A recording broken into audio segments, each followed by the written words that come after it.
তো চমৎকার।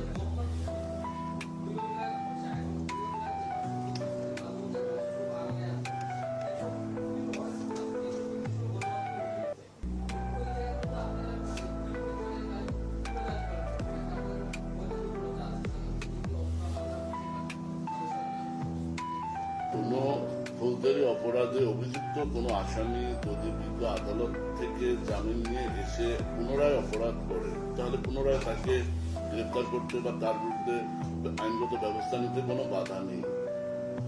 এক্ষেত্রে সে জামিনে এসে যে আবার অপরাধে লিপ্ত হচ্ছে, এই বিষয়টা আইন শৃঙ্খলা বাহিনীর বিষয় না, এটা বিজ্ঞ আদালতের বিষয় বা